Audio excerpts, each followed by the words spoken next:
because these things are fun, they're exciting, but there are a few rules when it comes to customization. One of those, like the biggest thing, is not overdoing it. Welcome to Duo On Air, where we help you get seen, remembered, and wildly obsessed over by your audience. We're your hosts, Abby and Courtney, a pair of ex-agency besties who ditched the cubicles, the Minneapolis skyways, and the corporate jargon for work that matters, with people who inspire us every day. Today, we're a women-powered marketing agency serving brands worldwide, bringing those big agency results without the corporate price tag. Around here, it's all about what actually grows your business: branding, SEO, websites, and navigating the real-life ups and downs of building a dream while raising tiny humans. We're moms, wives, and best friend business partners in the trenches with you, making the hard stuff feel easy and a whole lot more fun. So pour a fresh cup, get comfy, because you're exactly where you need to be.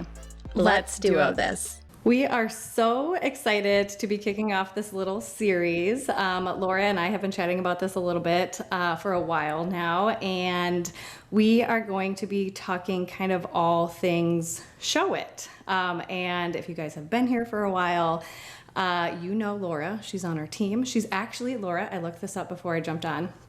We posted you and like showed you to the world on Instagram April 9th. So it's just like a tiny bit over a year. Isn't that crazy? Yeah. I didn't even realize that. Yeah. I think we hired you in March, and then like things like slowly kind of kicked off. And then like, yeah, the intro post was on April 9th. So I'm like, oh my gosh, it feels so much longer. It's crazy, doesn't it? It does. It's like it feels like it wasn't that long, but also it's wild. that it has So been a really long if you're time. new here, Laura is our website designer, and again, we hired her about a year ago.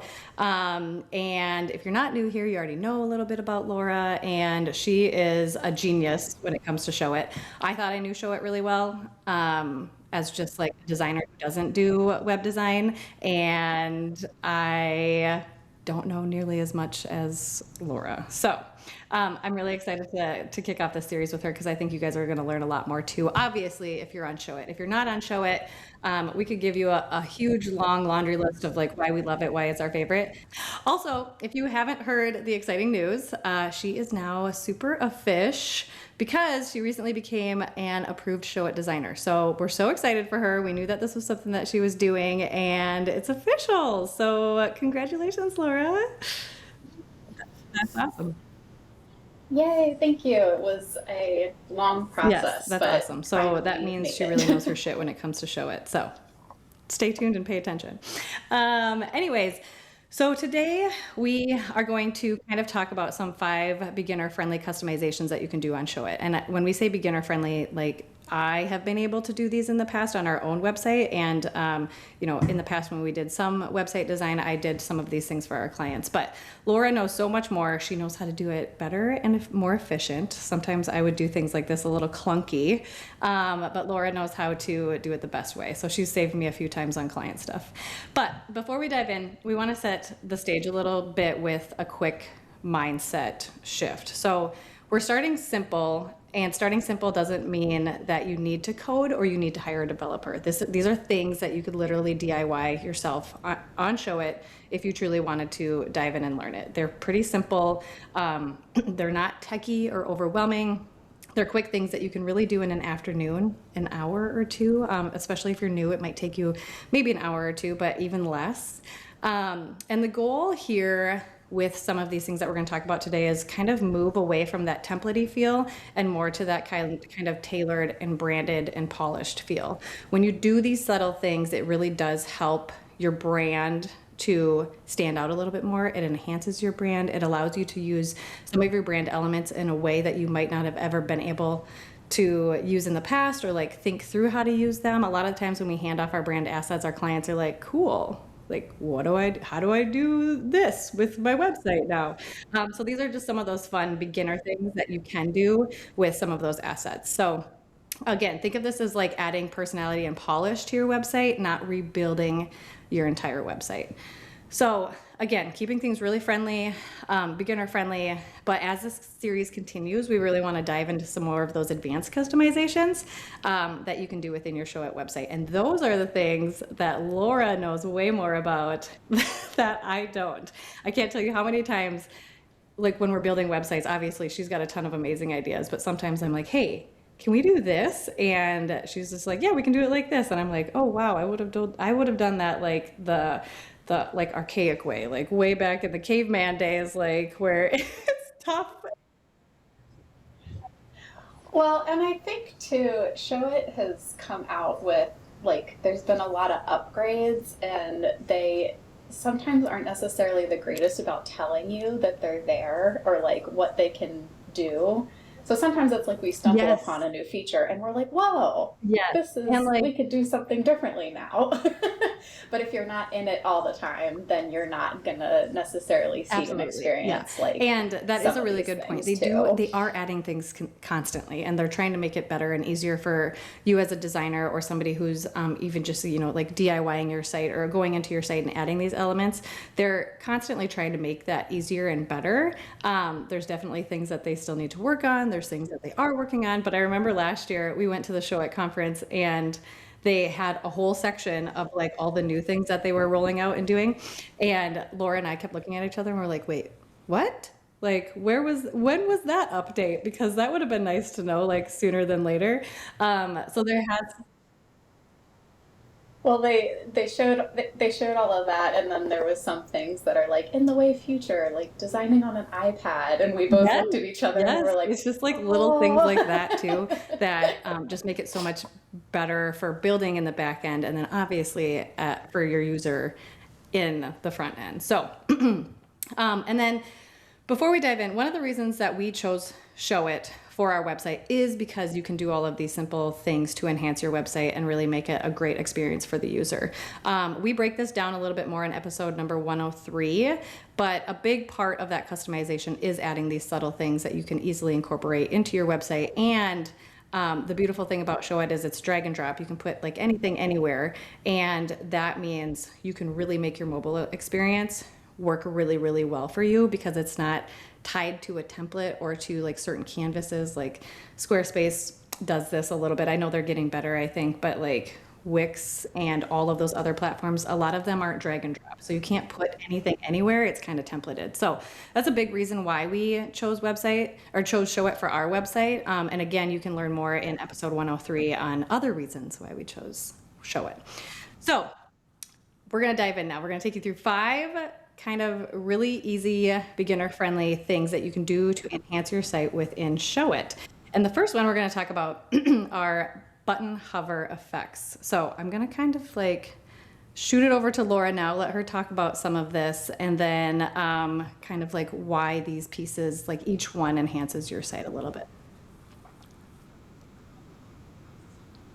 Yeah, and I think the button hover effects is a really great one to start with because if you want to talk about things that Showit used to not have, it Yes. was buttons. You used to have to put a rectangle shape with a text box on top, and you couldn't make them hover, or like you could make the text change on hover. It was a huge pain in the butt, and I guess it's been over a But that year again now was that another they've thing had that they real didn't buttons, like completely which, announce right away. Because I think, I don't know if it was you who told me at yeah, one point, or if I actually found out at the conference. I can't remember. I feel like we knew before because now whenever I go into somebody's website, I look and I'm like, oh no, Yeah, they don't have real it's buttons. problematic. Let me help you. Luckily, they've made it really simple. So if you haven't been like in the design app of your Showit website in a little bit, and you want to convert all of your rectangles and text boxes to buttons, they did make it pretty easy. You have to go into your site design settings first to design your 2 different button styles, but you can select both, and then they have a nice little pop-up on the right hand side that will say like convert to button, and then you click yes, that and is then slick. it does it. So it's not too painful to upgrade, but I think that's a big thing that people should go through and do. because in your site design settings, you can set these hover effects really super easily. You can change colors on hover, you can invert colors, you can add a little bit of animation to them. It doesn't have to be like a super crazy shift. Sometimes it can just be like lowering opacity on hover. It can be a really subtle color change, but something to definitely do because users are trained to like they want interactivity. So if you hover your mouse over a button and it doesn't do something, they might be like, "Oh, is this going to work?" And that like second of hesitation can really like make or break the user experience, as like silly as that sounds. But people have come to expect that. So if it doesn't do it, there'll be a moment of like, Yeah, oh, I why think that isn't is this such a good point to working? call out too. Especially even in like, I have noticed in like downloadable PDFs or anything like that, if there's a button in something like that and I don't get like the hover arrow or like the little hand arrow, I think it's not clickable. So the same thing goes for your website. If somebody hovers over it and something doesn't happen, it seems like it could be broken. So whether that's a color change, whether that's some sort of a other fun animation, I know they have things like, what is that? It's kind of like a glare swipe thing that you can do. Some of them get a little crazy, and I wouldn't necessarily suggest those, but I do think just the subtle color change is super important, or like text change, so they know that that is a clickable link and it's going to take them to that spot that they're expecting to navigate to. It doesn't have, again, doesn't have to be crazy. It just has to let them know that this is working, because if nothing happens, like Laura said, it feels flat, it feels broken.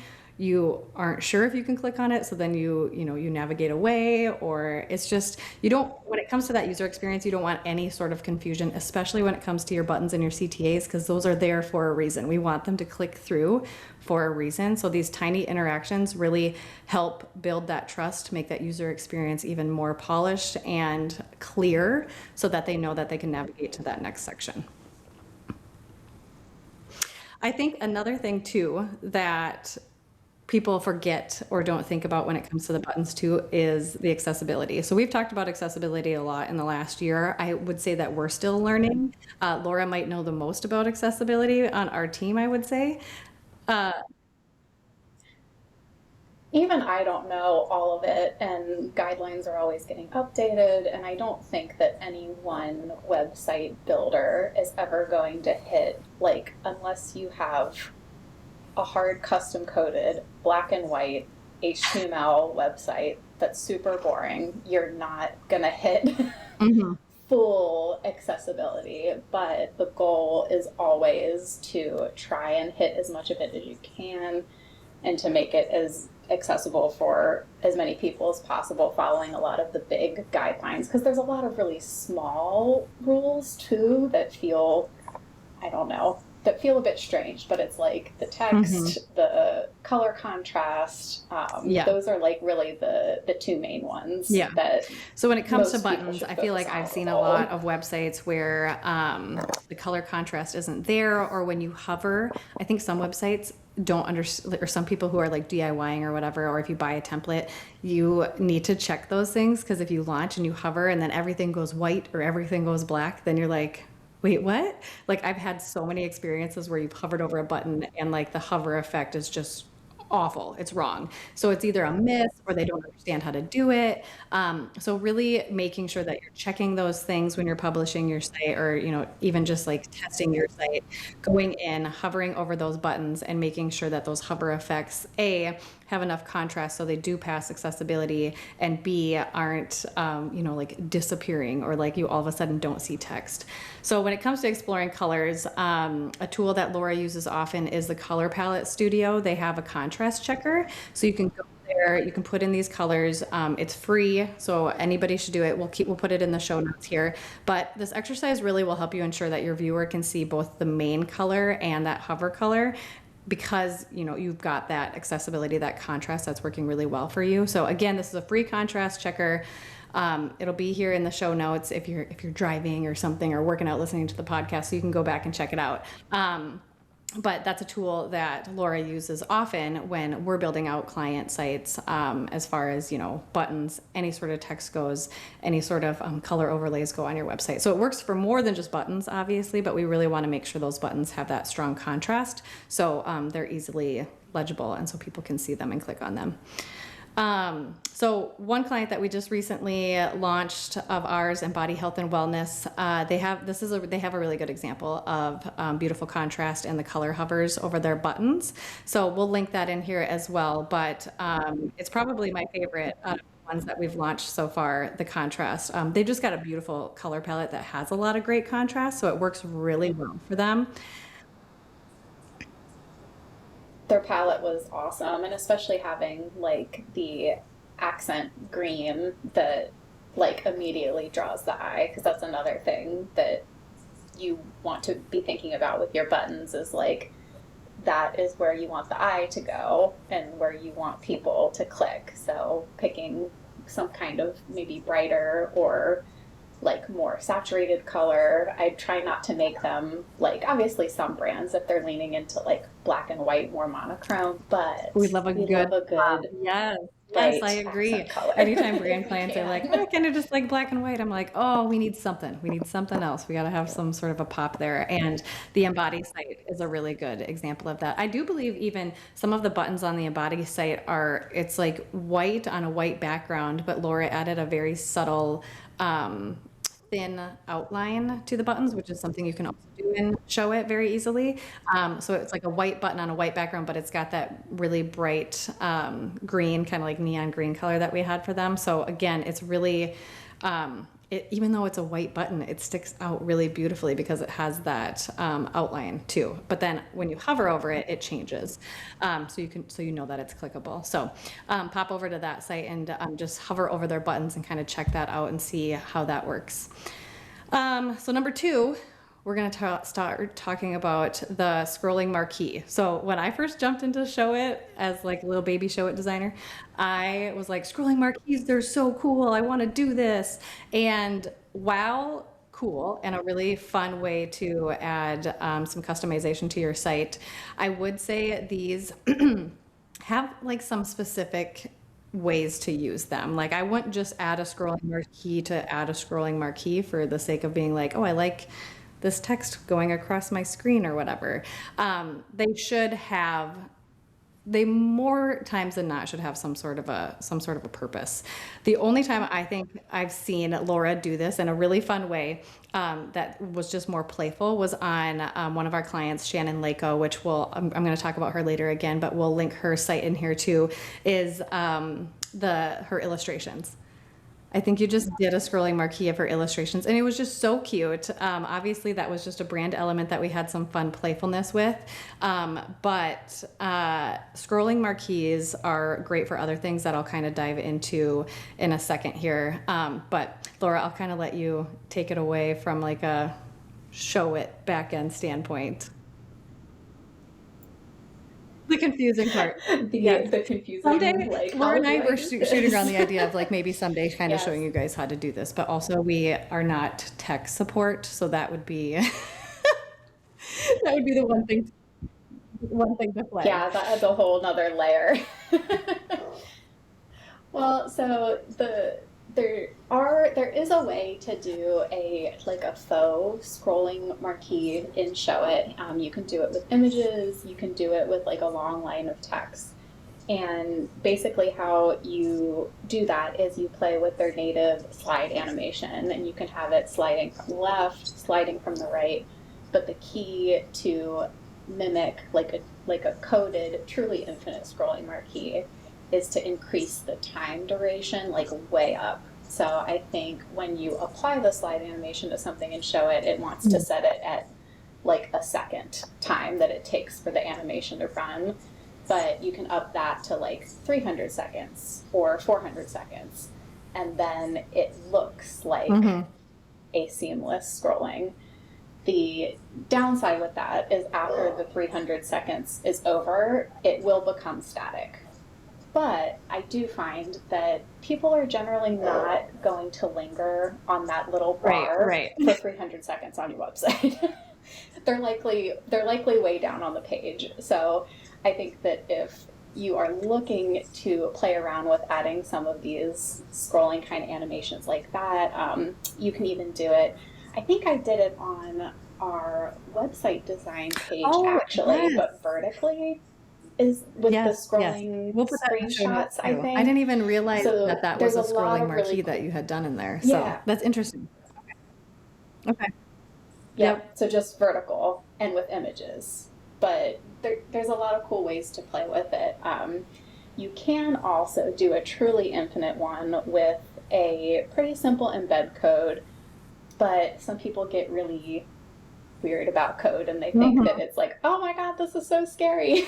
So I would say if you want to play around with it, actually Showit has a really cool animations course if you join their circle group.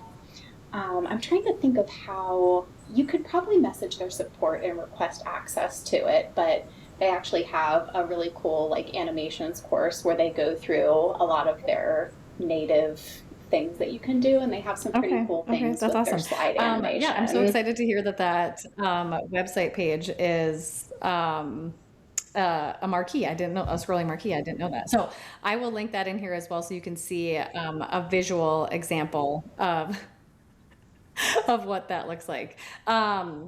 And then, so I wanted to go back to Shannon Lako. So another great thing for scrolling marquees that we have done for ourselves and for a lot of our clients is setting up things like say we're doing a course launch, so we want like that's an urgent thing that we want people to know about, to click through, to learn about. Or let's say we have something new and fun and exciting coming, and we want some sort of like a countdown or like telling people that it's coming. Scrolling marquees are really great for things like that. So events, new services, launches. And then another thing that we have used scrolling marquees for a lot too are like a credibility banner. So let's say you've been featured on Forbes and you know, all of those different publications or different websites or whatever it might be, featuring their logos on your website as this credibility banner. That's a really fun way to do that with a scrolling marquee. So that would be an image example also. We did that for Shannon Lako. It looks so stunning. It's just a really neat, simple way to show off that credibility. And you know, we all know that a little bit of subtle animation here and there really keeps the user on your page. It really kind of excites them. It gets them to want to continue to scroll more. And like Laura said, I think we typically do the embed code. I would assume that's how you typically set those up for our clients. Yeah, on Shannon's website, and I'm trying to think. Embody also had a credibility banner with like people and places that they've worked with, Mm-hmm. which was a simple little code. I feel like I'm trying to maybe think ours doesn't have of one any like other that. I know we've done ones. it for like up top for like launches and stuff, but the code is really pretty simple. I think Yeah. I used to do it the non-coded way for a while, and that was a little tougher. But this code, again, it is beginner friendly. This isn't a really crazy code. Like if I can learn it, I think anybody can learn it. So it is a really simple, fun thing to add to your website for credibility, for launches, for images. Again, I will show some of those examples, but again, just a really nice way to add some subtle movement into the website. Um, Anything more? Did I miss anything on the fun scrolling marquees? That was like my first show it thing that I was so excited about. Like, I can do this, I think. I I do love them, and I like what you said about like it. You know, you don't want to Hmm. go crazy. You want like tasteful scrolling marquees, but if you do want to get into, I mean, if you're someone like me that loves all the fun, crazy codes, I've actually done them where you can have two kind of stacked together on top of each other, and when you scroll down the page, Oh, yeah. they will move back and forth, which is really fun. So you can Hmm. continue to build off of, you know, the basic animation. But I agree, it's announcement bars are great, bars are great. Highlighting illustrations is also another really good way to do it. even like testimonials is a cool one sometimes. I actually recently coded a infinite scrolling marquee that had like custom stars. There was images with it, and it was for someone in the fitness space. And as it scrolled across the screen, then you could hover over it, and it would pause, and then there would be like a little drop shadow on the Okay. one you were like hovering over.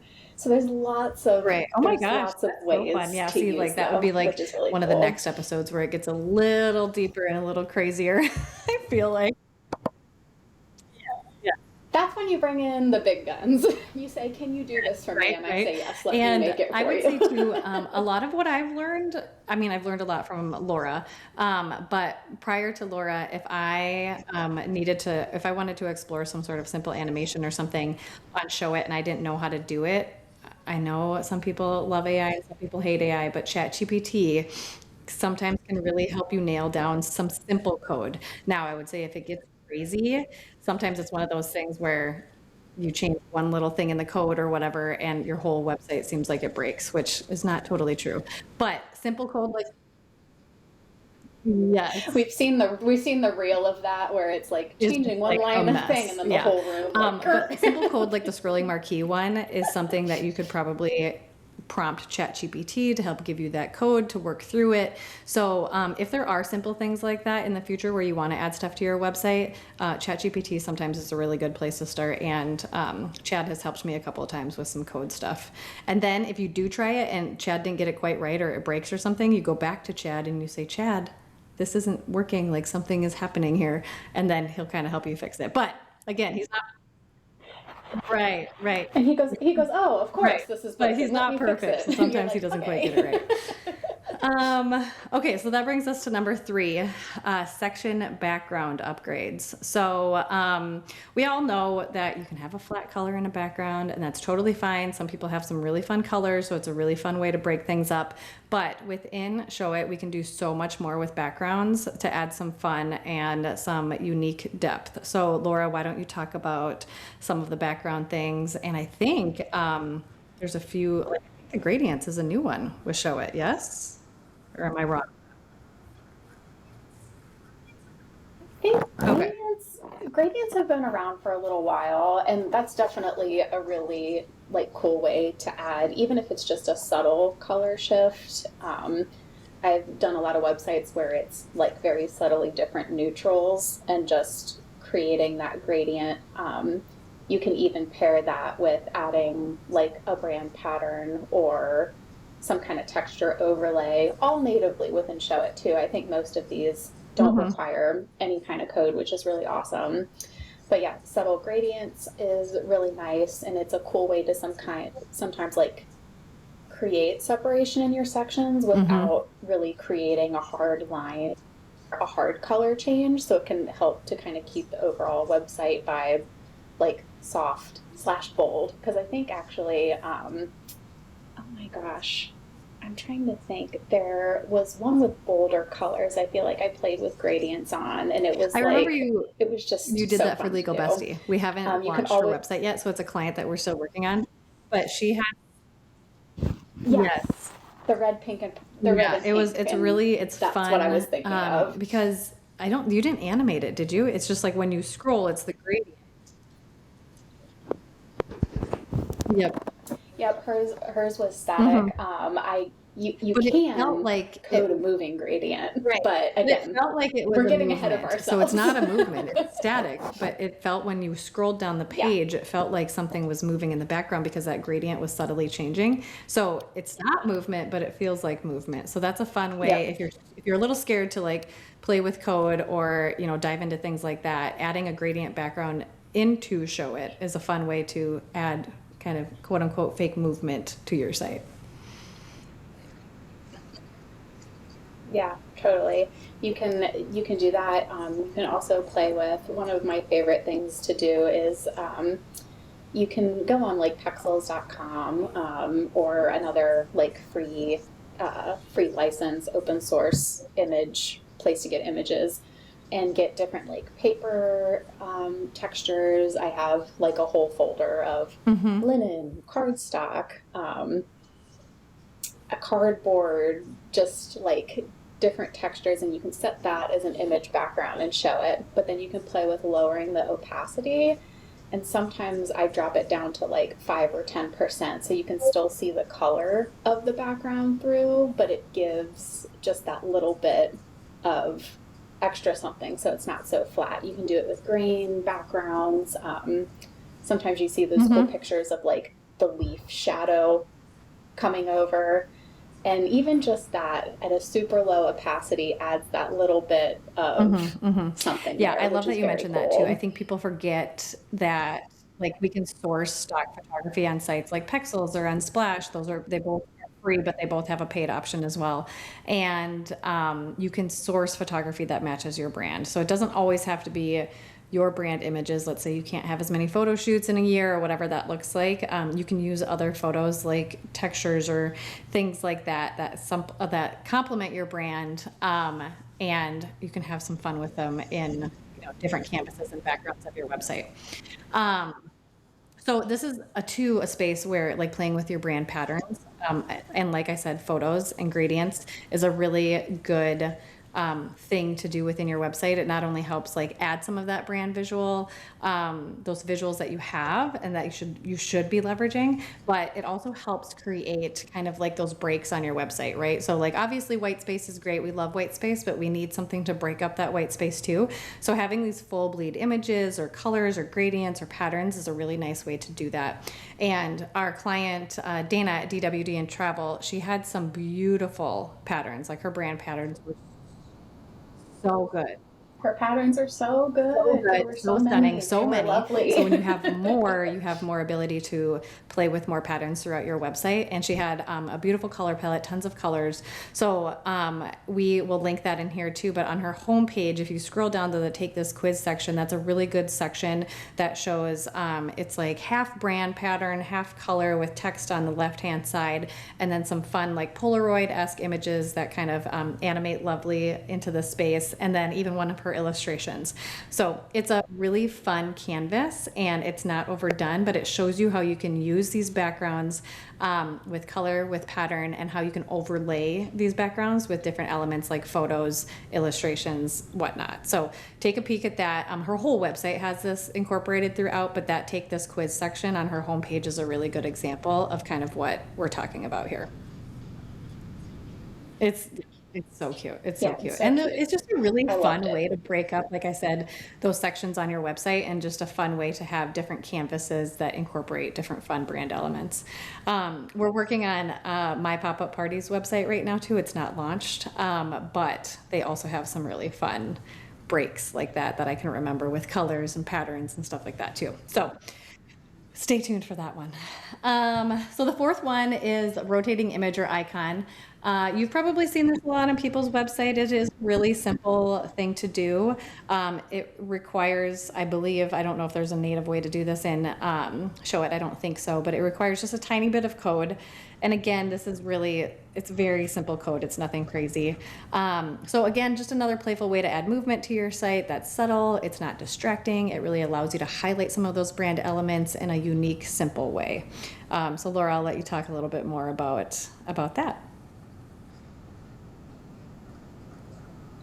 Yeah, the like true spinning logo. Yes, Because we I have think that's one in the that's duo like footer. always Is on in the there duo footer. So a what we spin? do, so what you can do with your brand elements too is break them apart. Yeah. So the logo that you see in the bottom left-hand corner is one logo, but what I had to do, which is this would be something you would have to do if you want this kind of animation, is I had to break it apart. So it's the peace sign in the middle, and then it's duo collective, maybe let's duo this, that circles around the peace sign. So those have to be two different elements when you want to do something like this, if you want just one piece of the logo to move. So that's where it might get a little complicated, because you need to break assets apart. So that's where you work with people like Laura or myself, so we can help you do that. But the only animated part was the actual circle text. So but yes, we have that. So if you peek at our website and scroll all the way to the bottom, it's always on in the footer. Yeah, I love that with like animating a part or even like a full circle, or sometimes people just do text that spins. It's really a cool thing to do if you have illustrations. There is a more advanced way of kind of like how I talked about the marquees, like that scrolling down the page is what makes them move back and forth when you scroll up and down. You can also do the same thing, yes, but yes. with I've like seen little stuff like that icons before too. rotating Mhm. as you scroll up and down. It is very cool. Definitely a little bit more advanced, but if you are like, again, wary of code, there is a really cool way to add kind of like a little wiggle natively using canvas views, and that's actually on Shannon Lako's website is another good one for that. Some of her, I think her book waitlist page and one other one, but it's just like a little. I actually think my pop-up party too, we're going to Oh, have Dana's their has that too. glasses Yep. clinking, and I think Dana actually we have one. Yep. So it's not code. It's just in one canvas view they're further apart, in the next one they're closer together, and there's a setting in the sidebar and Showit that says auto advance your canvas views, and Right. then it Yeah. makes it So look like it's animating. right, right. Very So that's cool, a really but with no good code. example of no code if you wanted some movement. But yeah, good call out. I forgot that. Well, I don't know if I realized Dana's clinking glasses was the canvas view. So that's good to know. So we'll link that in here too and show you exactly what that looks like. And then I'll peek at Shannon's too because I didn't realize one of her pages might have had that show it native movement to it. But our homepage also has that. I've set that up in or up top on our homepage where our little peace sign wiggles back and forth. We've had so many people be like, I love that. That's so cute. And that's not code. That's just some Show It native stuff that we've done on the back end. So, or within Show It. So we don't have to do any code for some of that animation. So that's nice if you are a little intimidated by code. But like I said, all of these things that we're talking about today are minimal code. They're not heavy code. They are something that you could easily do yourself if you wanted to explore some of those things too. And then the last one is image change opacity on hover. So this one actually, Laura, I'll have you talk a little bit more about because I've actually never, actually that might be a lie. I've maybe done this once on a client website and I found it's a little tricky because of like laying things over top of each other, I believe. Yeah, because basically we go back to like the button hover state. So if you have an image that's interactable, sometimes I'll set this on in a blog, uh, like a blog list page where the featured image lowers opacity slightly, because you can technically click on that and you can click on like the link or the button to get to the WordPress post. So if you have something like that where an image is clickable, sometimes that's for if I'm trying to think in some ways that I've done it. I've done it where you have the section for the services, and there's one website in particular I've done. She was a gal in the fitness space, and she had an app that people can download, one-on-one coaching and group coaching, and each was a picture of her with a darker rectangle in the background. So then when someone hovered over, you could still see the text on the image of her, but when it was hovered over, that got more visible. And then it was like a subtle hint, like, you can click here to view more about this service. So it is maybe a little bit more tricky because you've got some things layered over and you have to make sure all of your elements are clickable to the page that you want people to go to. But it's a signal for somebody like with a button hover change. It's like, ooh, this is Right. interactable with, I can click this. And it's really cool to do either like a dark, like you can play with having gradients on top of an image, and then when you hover over, the gradient goes away and exposes some things. You can do the reverse. It really depends on the brand and like the colors that you have to work with, but just another like super subtle but a way to say, hey, you could click this, Yeah, and people yeah. will go, And oh, sometimes it's a little I bit of a surprise and understand. delight, right? Because sometimes you don't realize, like maybe you accidentally hover it over it, or you think like, oh, maybe I can just click on this image or something, and then that hover happens, and you're like, oh my gosh, I can click on this image, and it had a cool little thing happen. Like it's just a little bit of a surprise and delight too. So it's a really fun thing to do. And again, no code required. It just is a little finessing with how you layer things and making sure they're clickable and they have those effects applied to them in Showit. And again, I love how Laura has multiple times said, like, it shows that you can interact with this. Like when it has that kind of movement, it shows that it's clickable and that it'll take you somewhere. So those were our 5. So if we go back to number 1, it was the button hover effects. Number 2, the scrolling marquee. Number 3, the section background upgrades and those fun things that you can do there. Number 4, rotating image or icon. And number 5, image change opacity on hover. So what we want to preface though next are a few things of what not to do, because these things are fun, they're exciting, but there are a few rules when it comes to customization, and one of those, like the biggest thing, is not overdoing it or not complicating it, because they can be such fun elements that some people might be like, oh my gosh, I love this and now I know how to do it, so I'm going to do it on every single page or every single canvas. And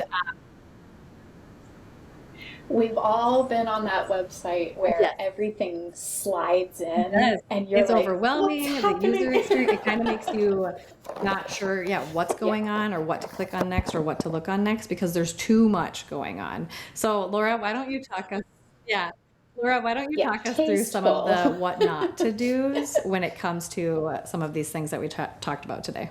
Yeah. Yeah, so just because you can customize it doesn't mean that you should.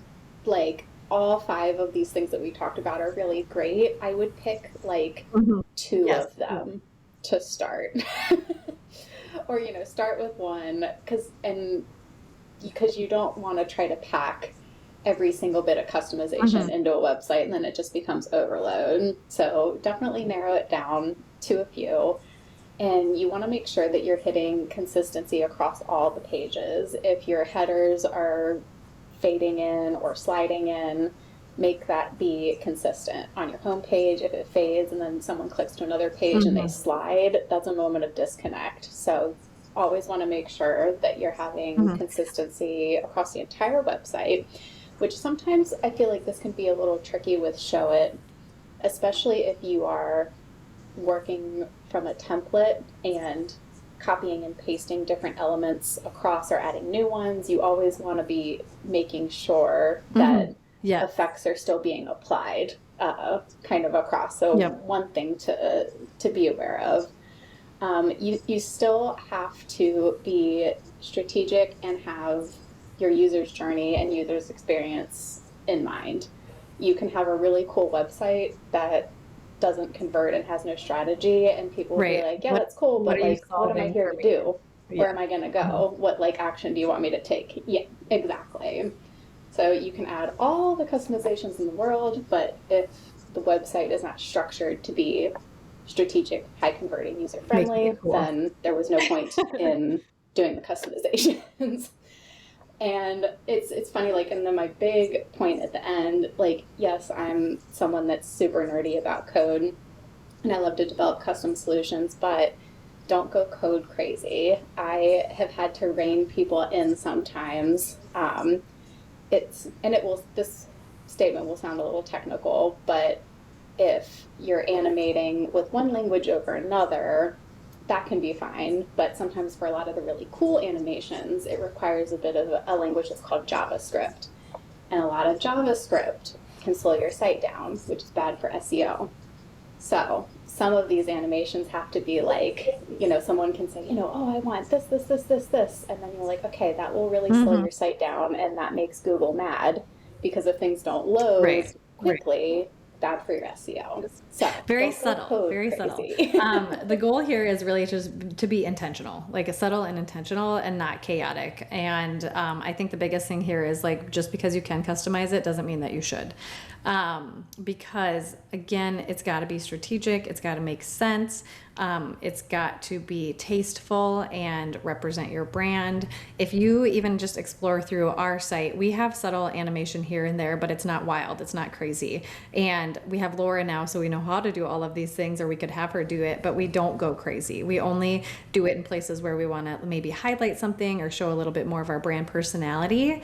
So it's really being very intentional about how you do these codes and customizations or movements or whatever it might be within Showit, and to just, gut check yourself when you're doing these things too. Because again, if Abby were here, she'd be like, don't go crazy because nobody will find you, or it'll be a bad user experience. Because again, user experience and SEO all tie into this as well. Well, and even like you had said before, it's like having that moment of surprise and delight. If every moment is a surprise and delight, then none of it is. Yeah, for anything like that. So there's so much animation and movement, that's going to be a turnoff because people don't know what to do. They don't know where to navigate next. They don't know where to look next because there's too much happening. It's like those sites that you go on and they have so many ads, and it's just like pop up over here, pop over there, ad over here, ad over here. And I'm not saying that that's who our audience is, and that's not necessarily who we're talking to, but some people do have ads on their site. And anytime I land on a site and it's just ad overwhelm, I'm like, peace, goodbye. Like, I feel like that happens a lot with Pinterest. When you go to a recipe site, it's just like bam, bam, bam, bam, and you're just like, nope. But then That's how I'll they go make to their somebody else's money. recipe because I'm like, this is insane. This is too crazy. So it's always keeping in mind that user experience too. So we're just like, this is such, like, we're so excited about this series and to dive in more on all things Showit. There's so much to learn about Showit. So if you're in this platform, we really hope that you liked this episode. And if you're a beginner, try some of these things out. Let us know if you tried some of these things out and, what you did, and if you found it easy, complicated, excited. And also, we would love to know from you guys. Please comment or hop into our DMs on Instagram about what with Showit that you would like to hear about next. Because again, Showit is a large platform. There's so many things that you can do within Showit that are fun. Laura knows way more of what you can do in Showit than I even do. I'm learning things from her constantly, or I'm constantly sending her things like, hey, can you fix this? Or like, is this possible? Can you do this? And she's like, yeah, let me jump in real quick. And then she'll do it in like 5 minutes. And I'm like, that would have taken me 5 hours. So there is so much to learn about Showit, but if you guys have specific questions, specific things that you want us to talk about, please let us know, because we'll add that to this list of kind of this little Showit series that we're doing. We don't have a cool name for it yet. We should have a cool name for it. We called Laura our Showit Showstopper. So it could be the Showit Showstopper series. That's a mouthful. There you go. But anyways, yes, we will be doing more of these. So we're really excited to kind of dive into this. Laura, thank you so much for coming on. And everybody who listens, you're going to hear more from Laura and learn about websites and Showit in the future. So thank you, Laura. If you like this episode, please be sure to share it with a friend and subscribe so you don't miss any new episodes dropping every Monday. Plus, if you haven't already, please go ahead and leave us a review, and don't hesitate to share any new episode ideas. We absolutely love hearing from you and creating this content for you. See you next week.